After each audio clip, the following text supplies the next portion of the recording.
ఈ ముఖ్యమంత్రికి చేత కాదు, ఈ ముఖ్యమంత్రికి దమ్ము లేదు, ఈ ముఖ్యమంత్రి కేసీఆర్ కుటుంబాన్ని అరెస్ట్ చేసే ఆలోచన లేదు. కాంప్రమైజ్ పాలిటిక్స్ చేస్తున్నారు వీళ్ళు.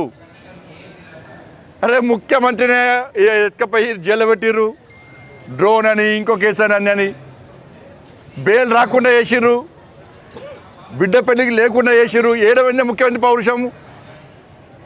ఎన్నికలప్పుడు ఊకదప్పుడు పనిచేసిన ముఖ్యమంత్రి ట్వీట్ పళ్ళు కొరికిండు, మాట్లాడిండు, కళ్ళు గుడ్లు తెరిచిండు, ఇది చేస్తా అది చేస్తా అన్న ముఖ్యమంత్రి. ఏమైంది నీ ధైర్యం?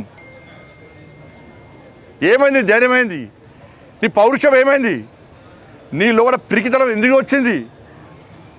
రక్తం మసులుతుందన్న మాకు ఇవాళ. మేమైతే ఈ రాష్ట్ర ముఖ్యమంత్రిగా కాంగ్రెస్ పార్టీ ప్రభుత్వం లెక్క మేము చేతులు ముడుచుకొని కూర్చునే ప్రభుత్వం అది కాదు. మా కార్యకర్తల మీద కొట్టిన బీఆర్ఎస్లో కొట్టిన ఒక్కొక్క దెబ్బకు ఒక్కొక్క గుణపాఠం చెప్పేటోళ్ళం మేమైతే.